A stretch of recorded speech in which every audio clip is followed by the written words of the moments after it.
Olá, boa noite. Hoje é quinta-feira, 15 de agosto de 2019. Vamos ao que é notícia na edição de hoje do Jornal da Guará. Lei municipal que garante direitos a mulheres vítimas de violência doméstica, sancionada há um ano, não foi aplicada por falta de recurso. Maranhão contemplado com investimentos na área do turismo. Previsão é de que repasse chegue a R$2.300.000. Veja também o número de presos superior ao número de vagas no sistema prisional. Semana do Encarcerado vai debater esta e outras temáticas. A exposição das redes do Maranhão, item quase indispensável na casa dos maranhenses. Tudo isso e muito mais agora, no Jornal da Guará.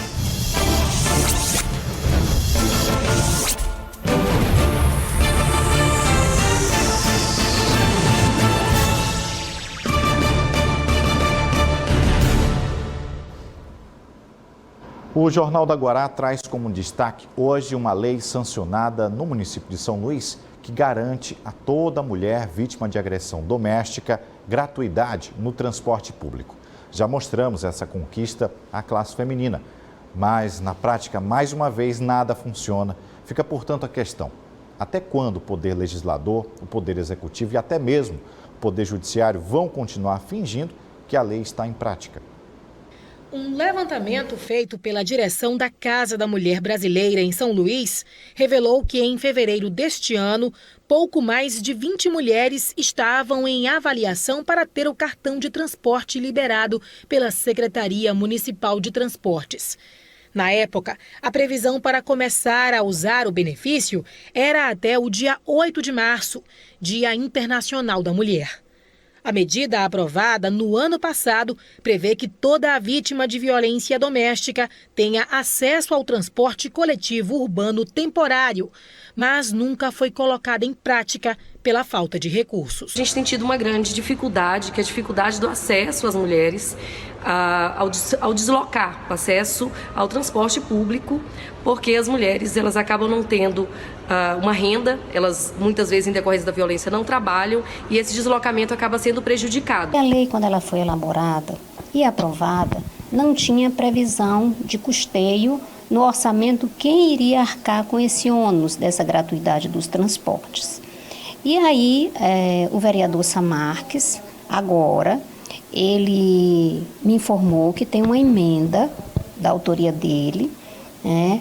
Ele destinou um recurso para que essa lei entre em vigor. Enquanto isso, os dados da violência doméstica só aumentam. No ano passado, 43 mulheres foram mortas na capital maranhense.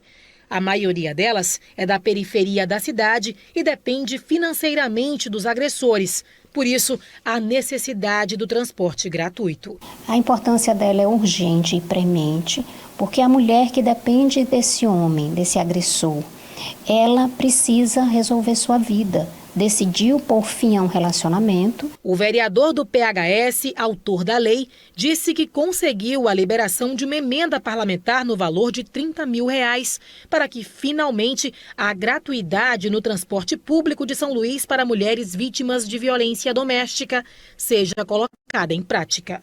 Então, para evitar maiores polêmicas no que pode significar, pode representar mais mulheres morrendo em nosso município, eu destinei emenda parlamentar exatamente para que possa ser viabilizado o transporte coletivo urbano para essas mulheres que sofrem violência doméstica.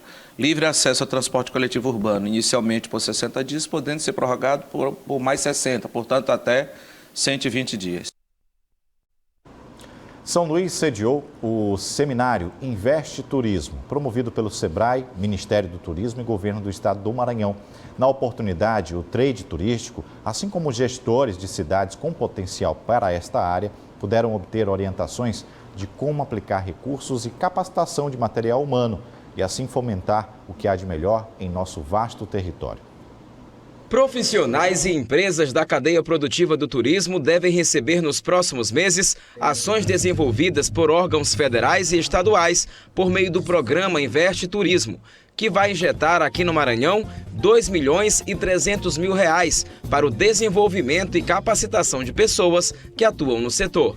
Vai funcionar para o Maranhão como para todas as unidades das unidades federativas brasileiras do Distrito Federal, através de governança, através de melhoria e melhoria dos destinos, melhoria dos serviços e qualificação, através de um portfólio de investimentos e de um mapa brasileiro turístico e dessa promoção desse novo mapa qualificado em condições de ser competitivo. O roteiro que será beneficiado contempla São Luís e outros 5 municípios que compõem a chamada Rota das Emoções: Araioses, Barreirinhas, Paulino Neves, Santo Amaro e Tutóia, com ações que devem integrar a política de turismo já desenvolvida aqui.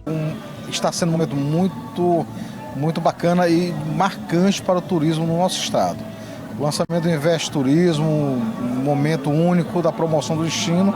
E aí entra a sua pergunta, né? O que devemos fazer? Primeira coisa é juntar o esforço de todos. O esforço das instituições, juntar o esforço do trade, das empresas, o esforço de todos que operam o turismo. Os profissionais e empresas que quiserem se beneficiar das ações devem se inscrever pela internet no Cadastur. Primeiro que esse recurso ele tem destino já definido, e o destino é qualificação, promoção, acesso a mercado, tudo que envolva preparar o ambiente para que ele esteja legalmente formado para a busca e para receber os turistas. Olha, muito se fala em escassez de recursos e agora mais que nunca a situação não deve ficar muito boa aos municípios com débitos previdenciários e fiscais. O não pagamento destes impostos está implicando no bloqueio do repasse do Fundo de Participação dos Municípios, o FPM. A Federação Maranhense dos Municípios está em rodadas de reuniões a fim de tentar solucionar o problema que atinge quase todas as cidades do Maranhão. A Confederação Nacional dos Municípios tratou da revisão da dívida previdenciária e propôs a recriação do Comitê de Revisão da Dívida Previdenciária Municipal com a Secretaria Especial de Assuntos Federativos do Governo Federal. Bom, e vamos continuar tratando de assuntos da política com a análise de Marcos Saldanha, já aqui conosco. Boa noite, Saldanha. Boa noite, Hugo. A temática é Jair Bolsonaro, já na região Nordeste, esteve aí no estado vizinho, no Piauí. Como é que ele se saiu, hein? Pois é, Hugo, ele teve em Teresina, né? Teve em Parnaíba, a convite do Mão Santa, que foi governador, senador, prefeito da cidade, enfim, um grande nome político na região, sem dúvida nenhuma. E tem uma popularidade ainda relativa na região e o Bolsonaro aproveitou um pouquinho ainda da popularidade. O que preocupa muito na questão do Bolsonaro sempre são as declarações que ele faz. Dessa vez, nenhuma declaração bombástica, nem contra o Nordeste, nem nada assim tão grave. Porém, aquilo que ele fala normalmente tem uma carga capaz de desagregar. Por exemplo, ele fala muito na questão de unidade do país. Nada errado em relação a isso. Claro que todo político tenta buscar unidade e tenta pacificar. O problema é a forma como ele pensa. Quer dizer, ele chegou a dizer que o principal era colocar na cadeia todos aqueles comunistas corruptos. A questão talvez não fosse melhor pensar em colocar na cadeia todos os corruptos, independente de ser comunistas ou não, por exemplo. Além disso, ele fala também na questão de um Brasil único, né, de que o PT, na verdade, ou a esquerda, quebra esse perfil que o Brasil tem e o Brasil deve seguir como um país só. Acontece que o Brasil é um país plural. Ele é um país de uma diversidade imensa, né? Cultural, inclusive, são várias etnias indígenas que compõem essa nação. Então, quando ele passa por um discurso dessa natureza, seja onde for, é um discurso que mais desagrega do que agrega, sem falar que não contribui nada. Ali ele colocou no Piauí que a questão da fruticultura, por exemplo, tem que ser investido, verdade, isso é importante para aquela região, e fala que vai usar todo o possível para trazer novos investimentos que o PT teria acabado. Mas não deixa claro de onde, como esses recursos vão viabilizar o que exatamente. Ou seja, ele esteve lá, não tendo nada a anunciar de novo, ele insiste nessa pauta já vencida. O PT não está mais no poder, o PT não está governando. Então já está completando praticamente aí mais de um semestre de governo e na prática não é anunciado nada de efetivo a não ser essa perseguição à oposição. Então isso é capaz de desagregar. E o interessante é que a figura que mais tem se destacado nisso é o chefe exatamente do Legislativo. O Rodrigo Maia, na Câmara Federal, tem sido exatamente o pacificador nesse cenário todo. Da reforma da Previdência. Da reforma, né? da Previdência, que não foi uma tarefa fácil, soube recuar quando necessário, né? E agora soube reconduzir a votação e já disse, a reforma da tributária que vem aí ao próximo passo não vai ser como o governo quer, mas vai ser exatamente como a Câmara quer. Ou seja, o Rodrigo Maia tem conseguido trazer o protagonismo para o poder legislativo novamente. Isso mostra, na verdade, como patina politicamente o presidente da República, a ponto de o presidente da Câmara, que é experiente, né, mas sobretudo consegue aí arbitrar os problemas que o Executivo vem criando, né? Ou seja, claro que a gente defende a harmonia dos poderes e é bom ver o Legislativo aí sendo protagonista, mas infelizmente o protagonismo do Legislativo só existe por conta aí, vamos dizer assim, de uma patinada muito grande, para usar uma palavra mais sutil, do que vem acontecendo no Poder Executivo, e aí acaba ficando um pouco mais complicado essa situação toda, né? Enfim, a gente sempre se preocupa com essa perseguição ao Nordeste, veio aí, tentou aí pelo menos, evitou um confronto maior. Mandou um recado, vamos dizer também assim, né, de tabela, aqui, vamos dizer assim, né? Você falou na reforma tributária, inclusive o Maranhão vai participar dessa discussão, provavelmente São Luís e Imperatriz, há uma negociação em Brasília para que essa discussão também aconteça nos estados. Até que ponto isso é bom? Envolver, tumultua o processo ou esse é o parâmetro correto mesmo? Conversar com a comunidade. É isso, né? Na verdade, é isso que tem que acontecer. A conversa, o diálogo e ouvir todos os campos, não só o campo político e não só o campo econômico, né? Mas abrir a discussão, até porque não é uma discussão simples, não é uma discussão tão palatável à população, então precisa ter a formação. O problema do Brasil, eu tiro como exemplo aqui a reforma do ensino médio, né? Alguns países de primeiro mundo levaram uma década fazendo a discussão e o Brasil tem uma pressa enorme de recuperar o tempo perdido e acaba fazendo a toque de caixa uma reforma que de fato não agrada a todos, ou se de fato não é para agradar, pelo menos não traz o resultado esperado que deve fazer. Inclusive, Hugo, eu gostaria de comentar logo no início do meu comentário, você falava do Fundo de Participação dos Municípios, esse é um problema grave também, quer dizer, mais de 40 municípios estão aí com recursos ameaçados, e essa é a principal receita da maioria de municípios maranhenses. Então, problemas graves que de fato precisam ser sanados a tempo. Tem muita coisa importante para fazer, além de perseguição de comunista ou de qualquer outra coisa, né? Verdade. Saldanha, obrigado. É isso, boa noite. Boa noite. Bom, nós vamos ao intervalo e ainda nesta edição vamos tratar sobre as ações da Defensoria Pública aos venezuelanos que estão em São Luís. No próximo bloco, vamos dar destaque aos trabalhos da Semana do Encarcerado. Agora são 6h43, a gente volta já.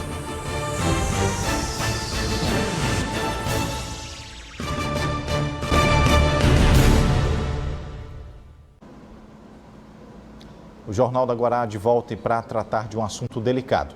O sistema prisional do Estado. Em relação a anos anteriores, os presídios estão com um número maior de presos. Proporcionalmente, as vagas não estão acompanhando esse crescimento. Dados são da Sociedade Maranhense de Direitos Humanos. Uma conta que não fecha. Em 5 anos, o número de detentos do sistema prisional do Maranhão aumentou 79% e o número de vagas não acompanhou esse crescimento. São apenas 8.531 vagas para 11.756 presos. Os dados são da Sociedade Maranhense de Direitos Humanos, que mostram ainda que é necessária a criação de pelo menos 3.300 vagas. Os números chamam a atenção para o crescimento da população carcerária feminina. Entre 2008 e 2018, ultrapassou 190%.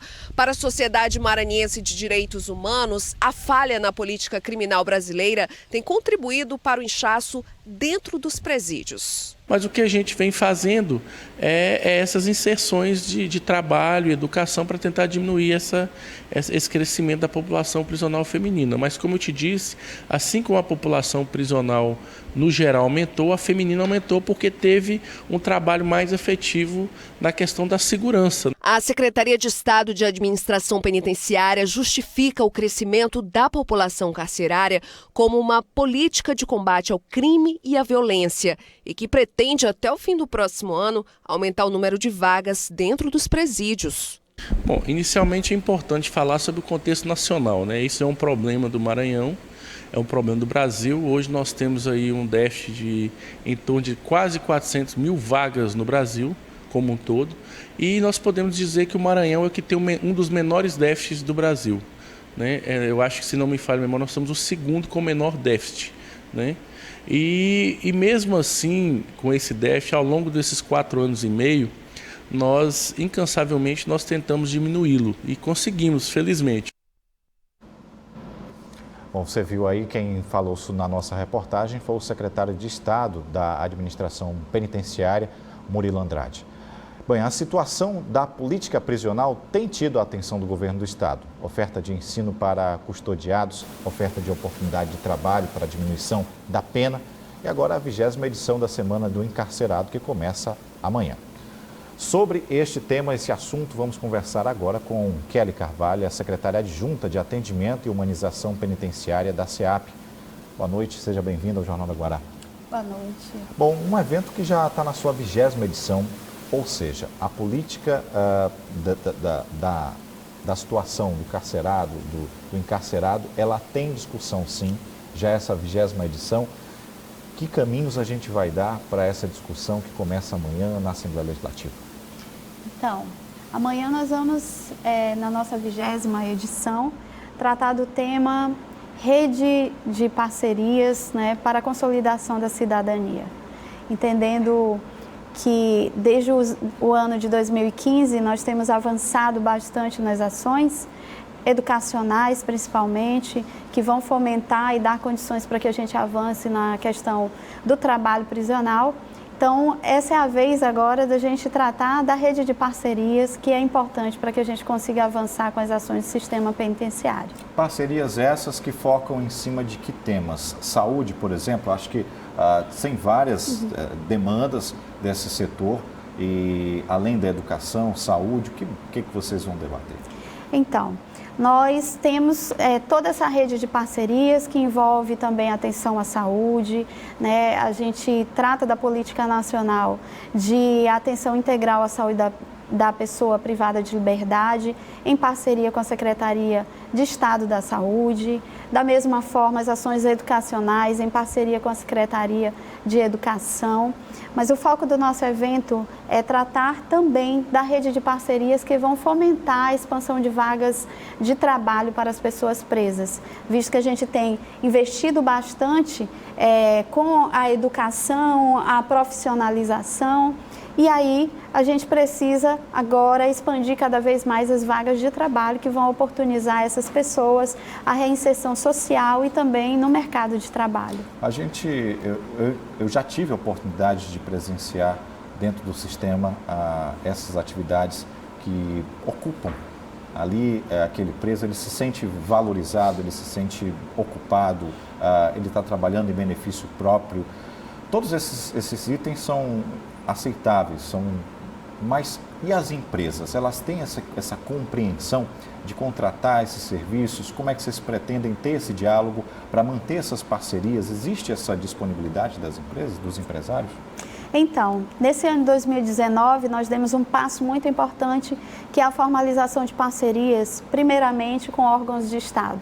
Então, com muitas secretarias, como a SEDUC, a SEDEL, Defensoria Pública, SEGOV, todas nós já temos parcerias formalizadas.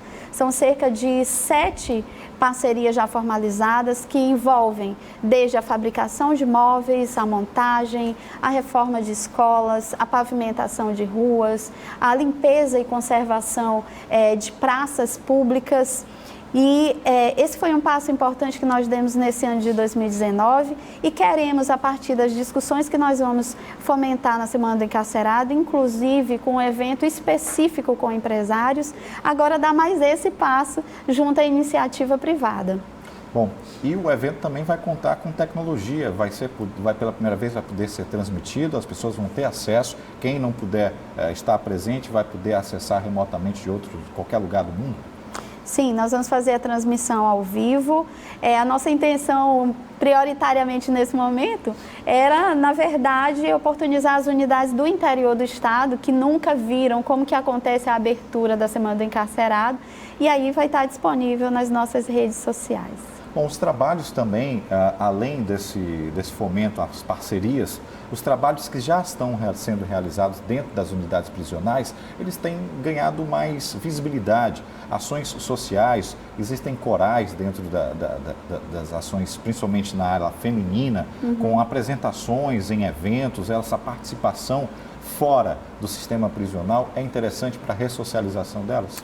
Com certeza. Um ponto importante é demonstrar à sociedade o trabalho que nós realizamos dentro dos presídios, né? Nós temos aulas de música e, inclusive, amanhã na abertura nós teremos, além do coral feminino, coral masculino, a gente vai apresentar pela primeira vez uma orquestra de violões que é composta por internos e internas, né? O resultado das aulas que eles tiveram dentro das unidades prisionais.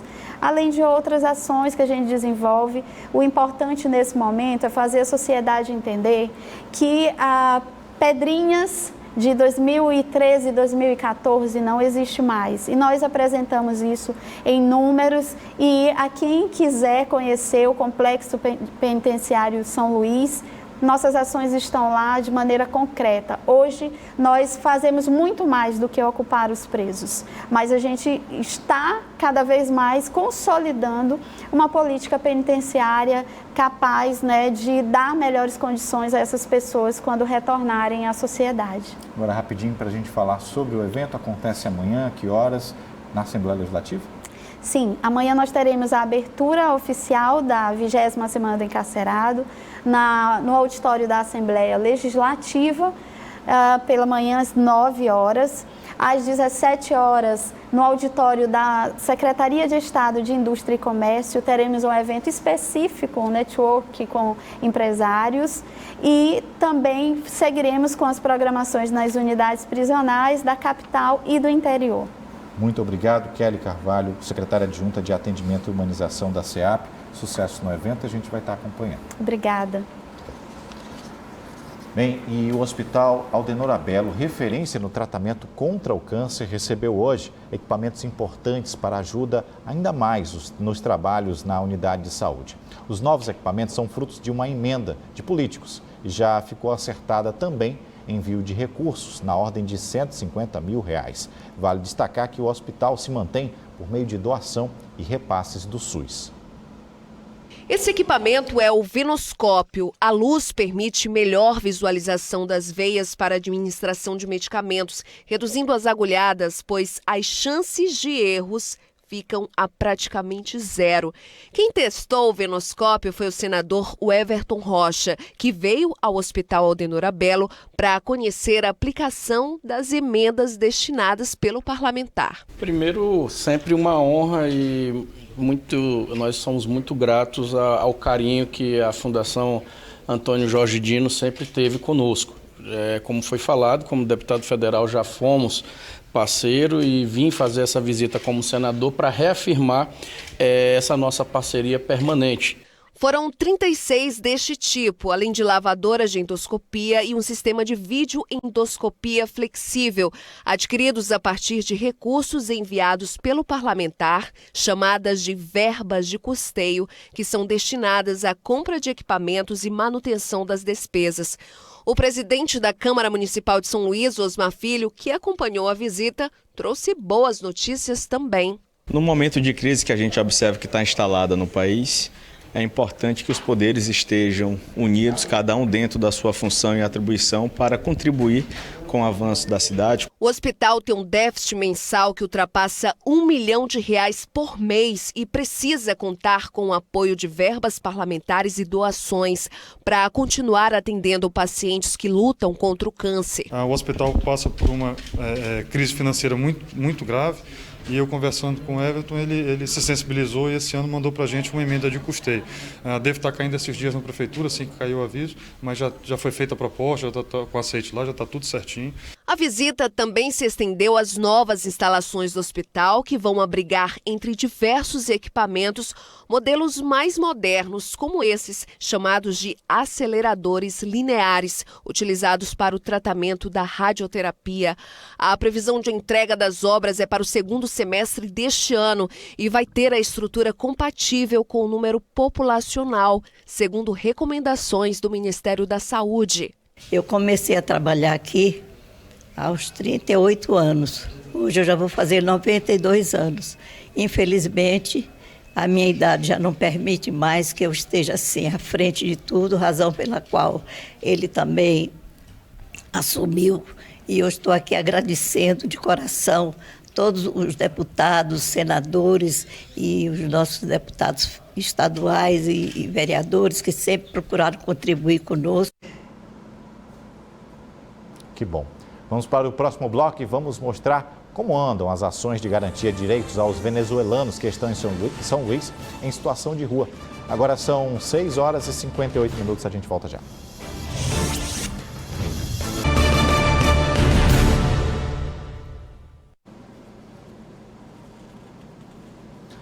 Foi publicado hoje no Diário Oficial da União uma decisão do presidente da República que determina o imediato recolhimento de equipamentos medidores de velocidade estáticos, móveis e portáteis, até que o Ministério da Infraestrutura conclua a reavaliação da regulamentação dos procedimentos de fiscalização eletrônica de velocidade em vias públicas.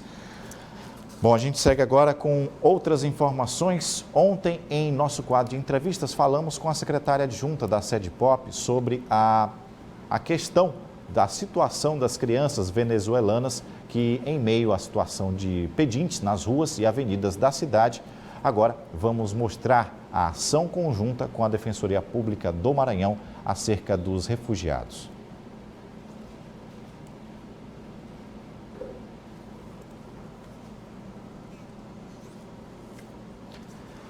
Vamos, portanto, seguir aqui com um giro de notícias.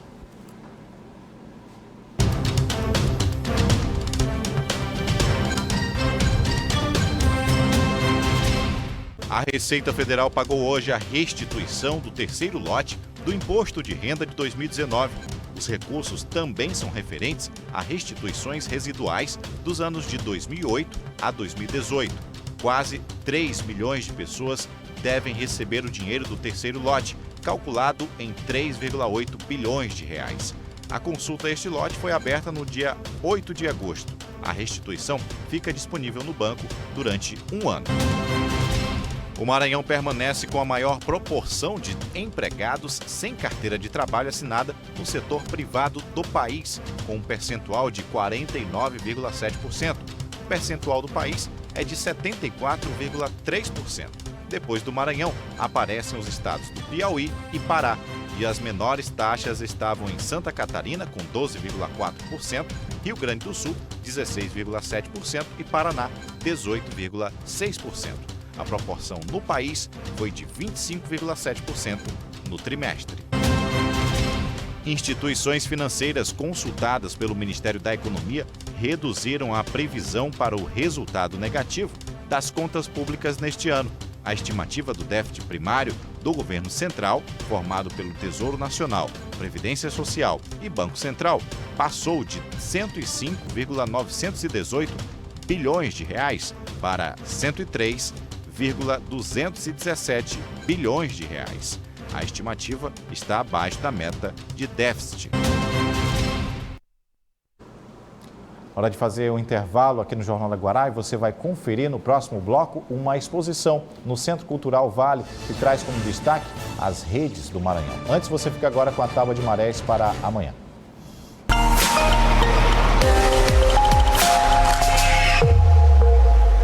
O gráfico da tábua apresenta a primeira baixa-mar a 1h18 da manhã, com 0,8 metros. Às 7h16 acontece a pré-mar e pode chegar a 5,6 metros.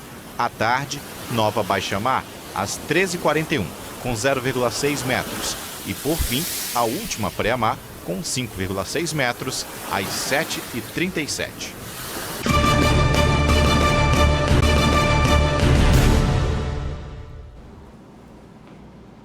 Já de volta, e agora vamos falar sobre uma exposição de algo bem típico maranhense. As redes, muito utilizadas para o descanso e contemplação do tempo. Ela agora ganhou o espaço de destaque no Centro de Cultura da Vale.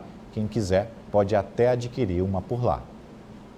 Logo na entrada do Centro Cultural, um pedacinho de cada canto do estado. São elas, as redes, uma das maiores tradições da cultura do Maranhão. Prova disso são os artesãos que se mantêm resistentes e produzem de forma manual.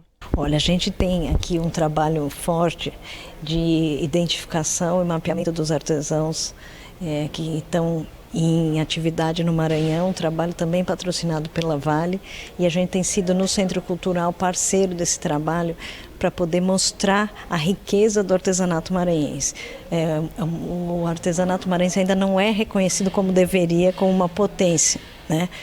O Maranhão é um dos estados com uma grande e diversa produção de alta qualidade. E o que a gente quer contribuir para que isso seja visto e percebido não só pelos maranhenses, como em âmbito nacional e, quem sabe, internacional também. E não é só para olhar. Quem quiser levar uma para casa pode encontrar neste livro todos os detalhes da produção e o contato dos criadores dessas obras, que não deixam de ser de arte, pois exigem conhecimento técnico, talento e paciência para transformar o linho de carnaúba, as palhas de buriti ou fios de algodão em uma rede resistente e bonita. A Associação Comercial do Maranhão deu início às festividades dos seus 165 anos. Uma solenidade na sede da ACM, marcada com debates acerca do cooperativismo e de atividades empresariais que podem proporcionar desenvolvimento para o Estado. O painel Desafios e Oportunidades das Entidades de Representação Empresarial abriu a programação para celebrar os 165 anos da Associação Comercial do Maranhão. Durante todo esse mês de agosto, a entidade estará com uma programação especial para a classe empresarial. A classe empresarial está convidada porque aqui é a casa do empresário, mas eu convido não apenas a classe empresarial, eu convido a sociedade como um todo que queira discutir mais sobre negócios, sobre o papel do empresariado na sociedade maranhense, e também convido todos para o próximo dia 21, que dentro da solenidade nós faremos o lançamento de um documentário que nós estamos gravando. Nós vamos fazer o lançamento no dia 21, que conta toda essa história de 165 anos. E neste primeiro encontro de celebrações pelos 165 anos da entidade, os empresários se reuniram para debater o papel das entidades de classe do Estado, representadas pelas federações. Socorro Noronha, que é presidente da Federação das Câmaras de Dirigentes Lojistas, foi uma das palestrantes. E ela também destacou o crescimento de mulheres buscando cada vez mais o empreendedorismo. Temos um índice muito elevado de mulheres empreendedoras. As mulheres elas estão procurando associações, entidades, estão fundando diversas associações. Nós temos advogadas, arquitetas engajadas com pessoas, com professoras, com psicólogos. Então, hoje em dia, nós somos muito ecléticas das nossas entidades de classe e procuramos sempre. Essa aqui é a galeria dos ex-presidentes da Associação Comercial do Maranhão. Para você ter uma ideia, a história dessa entidade se confunde com a trajetória do comércio aqui no estado. Nos primeiros anos da associação, a entidade lançou e executou uma ação importantíssima chamada de Campanha da Produção, que ajudou a construir toda uma estrutura, sobretudo nas obras de estradas, para escoar a produção agrícola do interior do estado. Por isso, quem faz parte dessa casa sabe o quanto é importante manter essa tradição de gerar renda e fortalecer a economia do Estado. Representar toda essa história a qual nós passamos só nos enche de orgulho, né? Temos uma gestão muito ativa, com muito resultado alcançado nesses últimos anos e fechando um ano de gestão do Felipe Mussolei, presidente espetacular, com essa festa dos 165 anos, com muito orgulho. E assim a gente encerra a edição de hoje do Jornal da Guará. Você fica com outras informações em nosso portal guará.com. A você uma excelente noite. Até amanhã.